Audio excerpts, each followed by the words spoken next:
Good morning, everyone. Hello, hello, hello. I am live. I'm at home trying to have a little bit of. Ooh, I like that. It gives you a view of the garden, really. Yeah, so I'm trying to have. I'm not looking my best. Hello. Anyway, I'm trying to have some breakfast. Well, it's a bit late now. Ooh, 13:42. Yeah, so I'm trying to have some breakfast. It's a very sort of windy Saturday afternoon. Um, yeah, I'll just show you how dry the garden is. Yes. One of the things that I wanted to do when excuse me, got some olives in my teeth. Look, I'm having some olives for breakfast. So one of the things that I want to do when I came to Sierra Leone is not have one of those compounds that's got a whole load of concrete just dumped into it.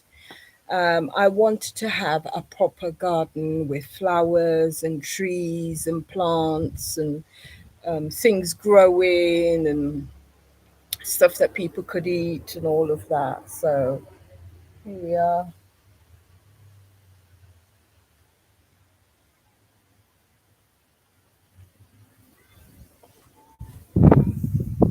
That's a little bit of my garden. I hope you caught a glimpse of it. So yeah, so I'm out here trying to have a little bit of something. It's a sort of a brunch. It's I wouldn't call it lunch though, because look what it is. Oh, can we see it? Yeah. So I've got my tea and coffee and hot chocolate. I've got some bread. I've got some leftover chicken goujons. Is that how they call them? Chicken something or the other, or is it fish? Either fish or chicken, I don't care and I don't know. But first, I'm going to have my olives. I love olives. And these ones have been here since December when my friend came from Italy. She bought these. She bought me 3 packs of these ones or four. I can't remember what, but this is the last one anyway. So I'm enjoying them. Yep. And they are seedless. Oh, look, they're little. Mm. Yeah, we got little in the UK as well. I got my coffee. Normally, when I'm having this is my first meal for the day. So when I'm having something to eat so late in the day, obviously it's past breakfast time, it's past brunch, it's sort of getting towards late afternoon now. Really, 3 o'clock is sort of getting towards late afternoon. So I would have lots of fluids. I'd have water. I'd have just 1 cup of coffee a day. Tea, I can drink 20 cups of tea a day. Not that I do that in Sri Lanka, but I could do if I had the time and whatever to do it. But yeah, so I'm going to have my coffee, have some water, um, and then have my chicken goujons and a little bit of bread to see how that goes. So that probably lasts me. And then I have this hot chocolate mix, Galaxy, which I bought a whole host from and had it sent to me. So it's a bit on the thick side of things. I'm just going to pour some milk into it, just make it less thick, I think. Um, so in the UK, thick is a slang word for somebody who's stupid. But that's not what I mean in this instance. I mean thick as in I think I put 2 sachets of the Galaxy hot chocolate. So obviously, yeah, it has to be watered down, as it were. Mm. Oh, that's brilliant. That is my first. Well, that was my second sip of something today, and my coffee was the first, and that is the second. The rush of sugar. I don't add any sugar because obviously the sachet's got plenty of sugar in it. So there we go. So how's life with everybody? I mean, what's going on? And what are people doing, and how's life, and how did it how did the week go? Oh my word. My week was a bit busy, maybe less busy than other weeks, but it was still busy. I still had lots to do, in the house, in my sort of work life, plenty of admin, plenty of um, other things that I needed to sort out. One week rolls into the next, really, and that's how it goes. The thing that I didn't get to do a lot of this week is walking. I think because the sun was quite high in the sky most days, I like to go out quite early in the morning or in the evening. I didn't feel so motivated this week. I'm not sure why. So I had to try and get my mojo going again with my exercise. I mean, I've slipped up this week quite a bit. I've done very little walking. That's the first thing. Today, I meant to go to I actually want to go to the gym today. There's this really lovely new gym that's has been constructed up somewhere in Freetown. I'm living in Sierra Leone, by the way, if you've not come across my channel before. So this gym that's been constructed up at Juba, um, so that's not really Freetown. Freetown. It's more like the very outskirts of central Freetown. I think. Anyway, it's a lovely new gym, but it's atrociously expensive.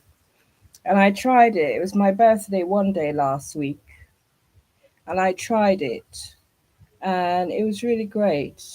Lots of amenities in there, lots of um, keep fit sort of things that people can use. It was really nice. So I might try and go again, but obviously it's not somewhere I can frequent. I can't go there every single day. First thing, I don't live anywhere near it. If I did, I would be tempted to be fair. If I were very close to it, I would be tempted to go on a pretty regular basis. I would be. I think I'd rather not eat. I'd rather give up buying food and go to the gym, but then you need food to go to the gym. So that doesn't make a lot of sense, does it? Oh my word. Mm. Yeah, it feels good to just have had anything since last night, really. Mm. I'm not a morning eating sort of person, to be fair. I don't like to wake up and eat something. If I wake up, I'd like to, if possible, have a nice long drink of water and then begin and carry on the day. We've just finished Ramadan, and it does take a while to settle back into the eating everyday mode because I usually observe it. Um, yeah, it takes a while to come back to your um, eating everyday mode because obviously you don't eat in the afternoon, you only eat when at sunset. And I personally find that it's a much better experience if you eat as minimal in the evening. Don't No gorging, if you like, just little small appetizing meals that are full of flavor are better, I think, when you're fasting. And obviously, when you can drink plenty of water because you can't drink during the day. And if you live in a tropical country, you have to keep up uh, your hydration. You really absolutely do. It's needed. It's needed. And it's a good thing to do as well. Anyway, here we are. Mm, yes, it's a bit breezy. I'm quite pleased about that because it means I can sit out here and just enjoy my new patio furniture. I got an absolute bargain. I really absolutely did. I bought it on Amazon. There was a set here in Freetown that I saw in a shop that I could have bought, but the thing is, it was a bit expensive. I was thinking to myself, I mean, it's very attractive, quite nice, and you can see that it's sturdy. But what I don't understand about some of these Freetown shops is that they don't deliver. It doesn't matter how much it is that you tell them, how much it is that you spend. Not that I was spending an arm and a leg or anything like that. I would consider that reasonable. But if it is how much you spend, they do not deliver to your address. They expect you to buy and then pick it up yourself and bring it back. And I thought, well, that doesn't sound right. If a person is buying at your establishment, at your business, I think you should deliver to their home. And that's one of the things that put me off, the fact that I would have had to pay another amount to have the items delivered. Um, this particular store, they is one of the top stores in Freetown. I mean, it's been there since I was a child, and I'm quite old. But I think that they get a lot of their items from Turkey.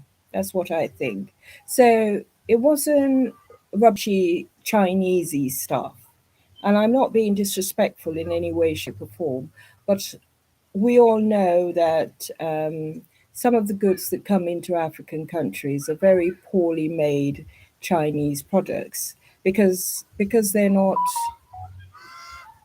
making, they think that they're making for a market that's not got enough resources to buy items that are well made. So they just manufacture them in any way, shape, or form that they please.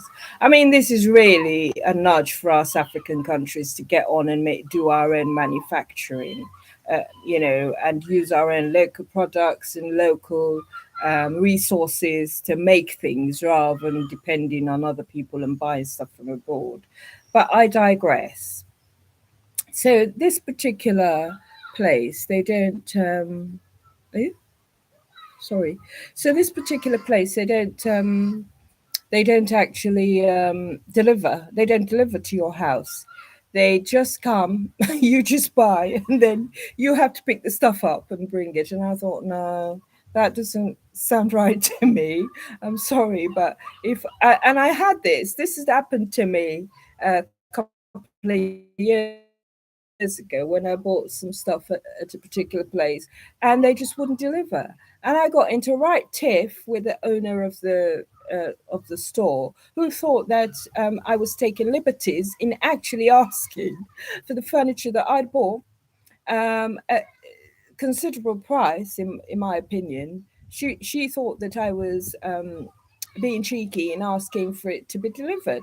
I mean, I expect it to be delivered. That's the sort of service that I would expect. Do you know what I mean? But it all boils down to customer service. It boils down to the way that people are treated here. Your money doesn't really matter. Not that I have a lot of it. I have nothing of it, to be honest. But it's not respected. It's a customer is just not respected. It's a buy it or take it or leave it sort of scenario. I think partly because the ones that consider themselves to be high end stores um, think that they're the only players in the market, as it were. So they don't bother going out of their way to sort of do anything to encourage their customers. So now what I do, if I need something, I go online, I buy it from Amazon, and I have it shipped here. Simple. I then don't mind going to the shippers and paying transport for it to be delivered to my home. It's better for me that way. I want to be able to support local businesses and buy things here that I want, but I'm not going to be treated because it's I'm paying money for it. I'm not asking anybody to do me a favor or to give me something for free. I may bargain the price, but of course I would. That's just part of my DNA to bargain the price for something. I mean, I bargain the prices wherever I am. It doesn't matter.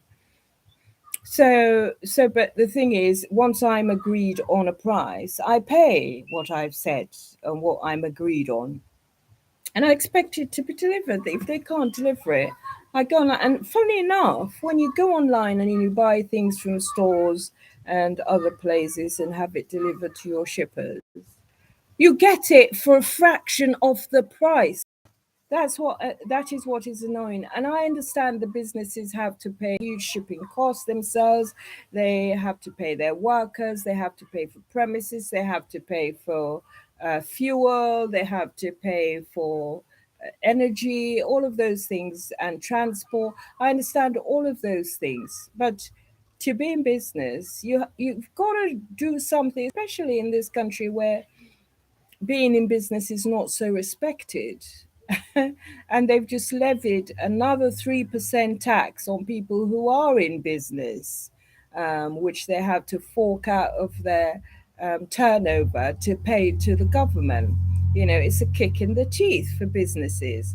So the point I'm trying to make it, there's got to be some flexibility in there somewhere towards your customers. You know, do what you can. Don't aggravate them. Don't treat them like they're nothing and they mean nothing. They mean something to your business. So, and to your livelihood and to the livelihood of the people that you employ. So, a little bit of give and take wouldn't go amiss. Do you know what I mean? It really absolutely wouldn't. But you can't talk to business people here in that way for them to listen to you. I know one business that I've bought something off of in Sierra Leone. I live in Sierra Leone, by the way, folks. Bugger off, flies. One business, and that's a business on Wilkinson Road called AH&M, and they sell like water containers, water tanks, and so on. I didn't even have to ask them, would you deliver? I bought the water tank off of them. They took my address. I told them that I didn't want anybody sent to my address because I'm a middle-aged woman. Thank you very much. I didn't want anybody sent to my address who was rude and loud or didn't have manners and didn't know how to talk to people.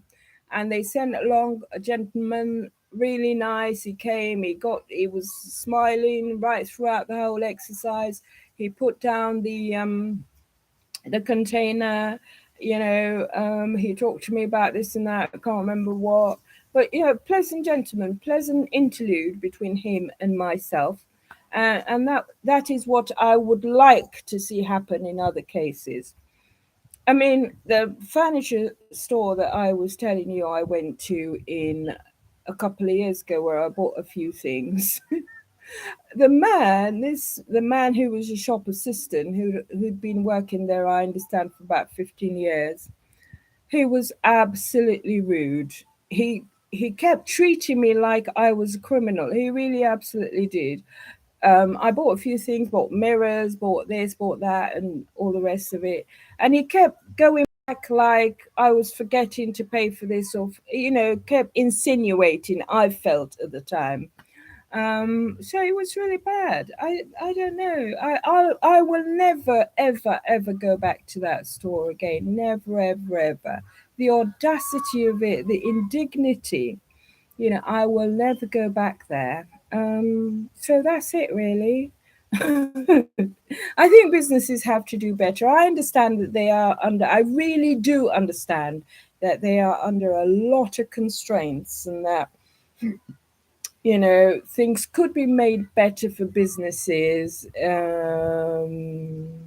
It's not really a business thriving, inducing sort of atmosphere that we're in this country, to be honest. It's not like businesses are encouraged in terms of taxation, in terms of openness, in terms of clarity, in terms of honesty and all of those things. And people have to really cut corners to to present to present their businesses to the public. They really have to do a lot of drastic stuff. And I think that's where all the dishonest and underhand stuff comes through. I really do think so, because they just don't encourage businesses to thrive. And I think they try, the situation that we're in is so, um, it's so corrupt that everything is extracted out of businesses, for people who sort of uh, who think they have the upper hand over um, these businesses and the owners of them. So, for example, they have to be doing lots of favors for people. If you own a supermarket, for example, and such a person is the somebody of the somebody, you might have to give them a full basket full of free goods. I'm just saying that's just an example that came into my head. So there are so many ways that businesses are daunted one way or another in their journey. Yeah, so that's my sort of late-ish lunch. And look, I haven't even finished my coffee. Still got my hot chocolate. I better get on with it. I better get on with eating. Otherwise, what'll happen? Oh my word! Look at that. It's 3 o'clock. What'll happen is that we'll get on to 5 o'clock in the afternoon, and I still wouldn't have had my food. I've had this, particularly when it's just the couple of weeks after Ramadan. I find I'm like this. I hardly remember to eat properly, until I get slowly back into that mode of, just remembering to eat. Normally, actually, I would only eat once a day. That's it. And then in the evening, I might have a cup of soup or something like that, or fruit, you know, fruit. I would have some fruit in the evening. But in the weeks after Ramadan, I really have to just watch myself. Otherwise, I might go till 5 o'clock in the evening and not eat, because that's what my brain's telling me to do. Anyway, I better push off. I've yapped and yapped quite a bit, but no. If you have an opinion, if you know anything about Sierra Leone and you've lived here, or you have any experience, or whatever African country you might be in, and you have any experience of buying stuff or businesses or whatever it is, let us know. Put a comment down there and let me know what you think. My name is Nyamakaro Silla. I live in Sierra Leone, and I'm a politician activist. My whole career was spent in healthcare, so I'm a healthcare professional as well. And I'm just sort of trying to bring my ideas out there and talk to people a little bit and try and get some feedback. So thank you very much for listening. Do please like, comment, whatever with this one, and cheers. Have a good weekend. Actually, have a good weekend.